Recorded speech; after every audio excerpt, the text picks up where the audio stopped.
growing up, I always assumed I'd get married, have kids, start a family. That's actually one of the reasons why I built this house as big as it is. It's over 3,000 square foot because I figured that if I'm going to have a family, I need someplace to put them. But over the years, my mindset on that has completely changed. I'm 40 years old now, and I've basically given up on the idea of starting a family. And there's a few reasons for that. And I'm sure there's probably a lot of guys out there that can relate to this, and that's why I'm making this video, because it has become increasingly difficult for a guy to confidently go into a relationship and be okay with getting married, having kids, and starting a family. One of the primary reasons for me, aside from the fact that I'm 40 years old now and I'm kind of stuck in my ways, but I decided several years ago that the idea of having a family is pretty much not going to happen. Because, number one, there's a lot of crazy indoctrination that's going on with kids and stuff these days in schools.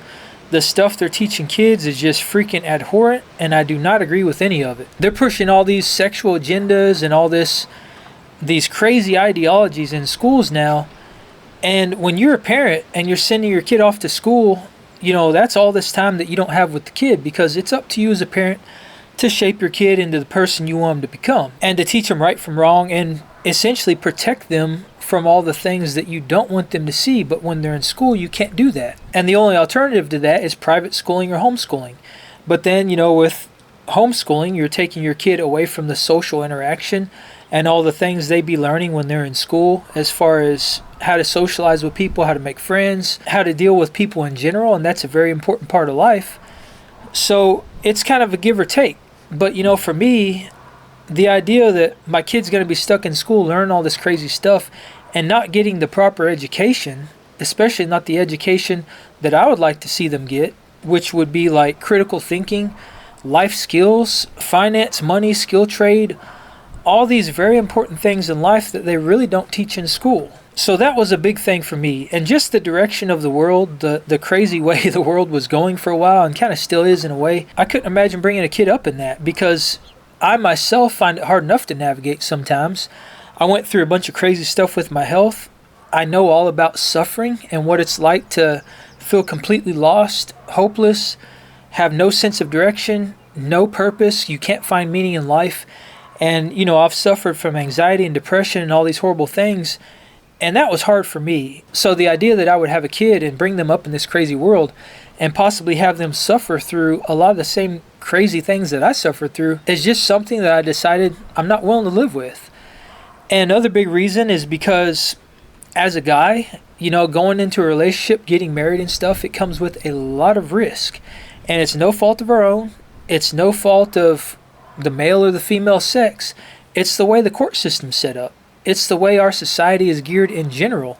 It's geared in favor of the woman. If a family gets divorced, most of the time the woman's going to come out on top.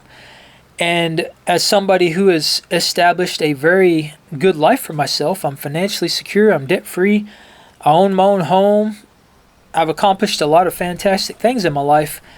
So going into a relationship and getting married comes with a significant amount of risk. That's true for me and pretty much every other guy out there. And again, it's no fault of our own. It's just the way society is geared. They've made it a point to destroy the nuclear family, to tear the family unit apart, and I think it's all by design. I don't think they want us to have a strong family unit, and it seems like everything in our modern society is set up that way. When you get a divorce, pretty much all your stuff goes to the woman, or at the very least gets split 50-50. And if you've worked your entire life, especially as a guy being the provider, to provide all this stuff for your family, and if you come into that relationship having a lot of things and having established a very good life for yourself, you could have all that stripped away. And in a lot of cases, it could be borderline impossible to ever get that back. Because again, the guy is usually stuck paying child support or alimony or both. So his wages now become significantly less, and his ability to regain all the things that he's lost, especially if he's at the midpoint in his life or later in life, because the way the career field is set up is that it favors young, impressionable men or young, impressionable people in general, because when you have an older person coming into the workforce, especially trying to start a new career, they have old habits. And a lot of companies don't want to try and train those old habits out of a person. They would rather hire somebody young that they can train from the ground up, that's going to show up to work bright-eyed and bushy-tailed, they're going to have energy, they're going to last many, many years in the workforce, and taking on an older person can just, in a lot of cases, be a liability. And another terrible thing that often happens, especially in family court, is that the dad ends up going from being 100% dad, he's there for his family all the time, to all of a sudden you get a divorce and he becomes a 15% dad. And the thought that I wouldn't be able to see my kid every single day or whenever I wanted, and I would be granted visitation rights like I'm some sort of criminal, is a terrifying thought. And another big reason is just because I am a result of not only my own life experiences, but of the life experiences that occur around me. And I've seen this stuff happen time and time again. There are very few people in my life that have stayed successfully married throughout their entire lives and haven't had happen a lot of the things that I just mentioned. As somebody who has spent half their life building this life for myself and making it as secure as possible and setting myself up in the best way that I possibly can, the thought of having that stripped away because of divorce is something I am just not willing to live with. It's a risk I'm not willing to take. And don't get me wrong, like my parents, they're still happily married. They've been married my entire life. They'll never get divorced. I've got family members that are still happily married. They were married their entire lives and they never got divorced. A lot of this stuff didn't happen for them, but for the younger generation, I see it time and time again. And it seems like the odds of somebody having a happy, healthy relationship, staying married and not having all these horrible things happen is getting more and more rare. And I think there's a lot of reasons for that. I think social media plays a huge role in that. We all get focused on the next shiny object syndrome. You know, something nice, new, and fancy comes along, and we want to trade up. All of a sudden, what we have isn't good enough. We're led to believe we need all this nice stuff, and everybody's perception of everyone else's lives online is that everybody's living this perfect life. You only see the highlights on these Instagram reels and on social media. You never see the ups and downs. So your expectations become exponentially higher.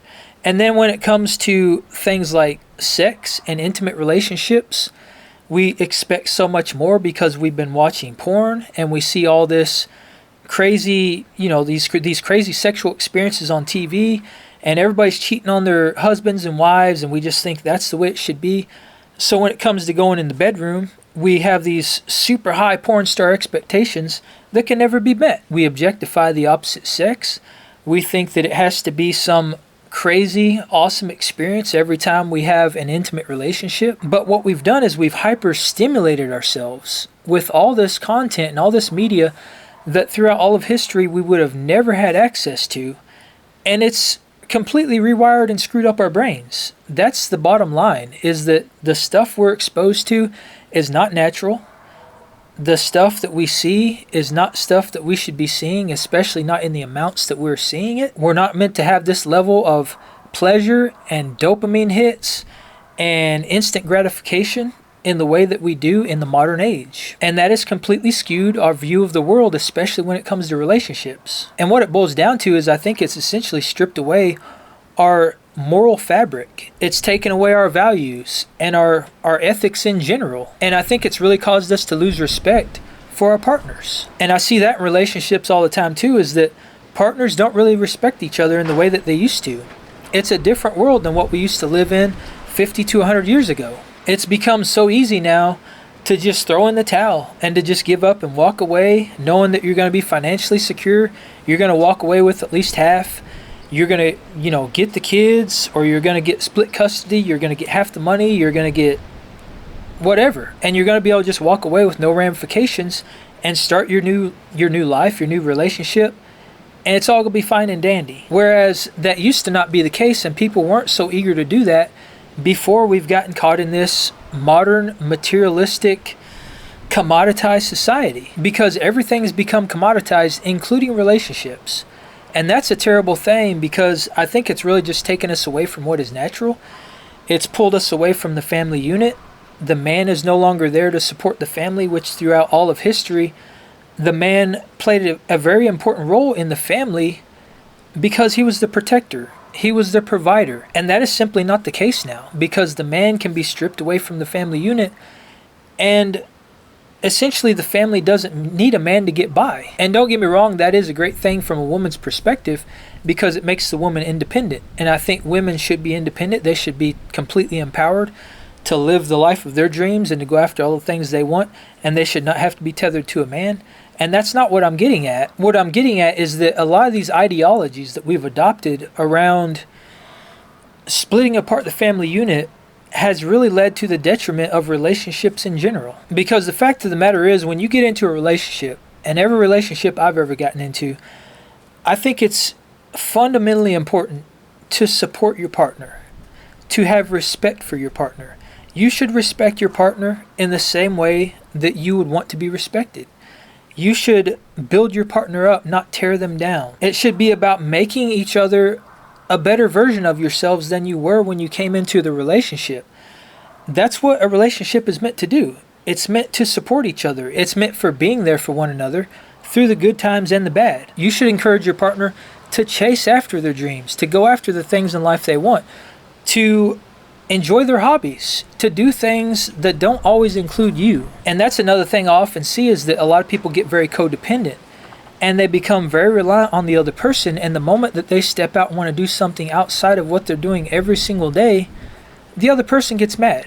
And that can really hold you back. It can hold you back from life. It can hold you back from pursuing your dreams, from doing the things that you're passionate about, and just enjoying life in general. And the idea of being held back and held down and tied to someone else and not being able to do all the things in life I want to do without somebody else getting mad because of that, that for me is another very terrifying thing. Because if you have to give up your hobbies and you have to give up some of the things you enjoy, and your partner gets mad because you want to do those things, you're essentially giving up a part of yourself. And that's the type of stuff that will eventually lead to you resenting your partner. But in the modern age, as soon as we hit a rocky patch, we're just willing to give up. We throw in the towel and we completely destroy the family over something that's probably extremely petty and could, in most cases, be completely avoided. So because of the way our modern world's set up, because of the way things are designed, the court systems, and the next shiny object syndrome, and all this instant gratification that we have, and everybody just wanting to jump to the next nicest thing and upgrading, these are the reasons why I've given up on the idea of starting a family. After working almost 20 years, half my life, to build the life of my dreams, the life I have now, to go into a relationship and get married with a very high probability of that not working out and me losing everything that I've worked so hard to build, is not a risk that I'm willing to take. So if you're a guy out there and you're watching this and this resonates with you and you can relate to this, let me know in the comments down below. If you have experience with this, let me know down in the comments below, because I'm very curious to hear what y'all have to say about this. I know I'm not alone in feeling this way, because I know there's a big black-pilled and men go their own way movement going on right now. And while I don't take it that far, I don't completely swear off women and dating, and I'm not against having relationships, the idea of getting married and starting a family is not something I'm willing to do, which is a terrible thing, because again, I think that's the way it's designed. That is exactly what they want. And the unfortunate thing is, they're essentially getting what they want. If they want less people to start families and have kids, it's what they've gotten. And while this can sound kind of disheartening, I don't want to make this video all doom and gloom, and that's not what this is about. Because there is a silver lining to this, and that silver lining is that when you remove all expectations from a relationship, and you go into a relationship with just the idea of wanting to get to know the person on a deeper level, wanting to build a connection, and establish something meaningful together, with no expectations of getting married or having a family, and not having that idea being held over your head and having to live up to those expectations, expecting that one day you're going to eventually get there. From my experience, it can really help you establish a much deeper connection with another person. Because when you remove those expectations, it takes a lot of pressure off both you and your partner. It removes that worry and that self-doubt that you might otherwise have. It keeps you from trying so hard and forcing the relationship to go in a direction that you want it to go, which essentially makes the relationship more organic. It makes it more natural. And that's an amazing thing, because if you're forcing the relationship to go in a certain direction, the other person may be opposed to it, but they may go along with it. And that can string you along in a relationship that may eventually go nowhere, essentially wasting both of your time. But by removing all those expectations and all that stress and letting things happen more naturally, the relationship is going to go in the direction it's meant to go. And by removing that burden from yourself and all that pressure, it really frees you up to go after the things in life that you want. If you have a dream, if you have goals, you're completely free to chase them. You don't have to worry about somebody else. You don't have to worry about a partner or somebody that's depending on you.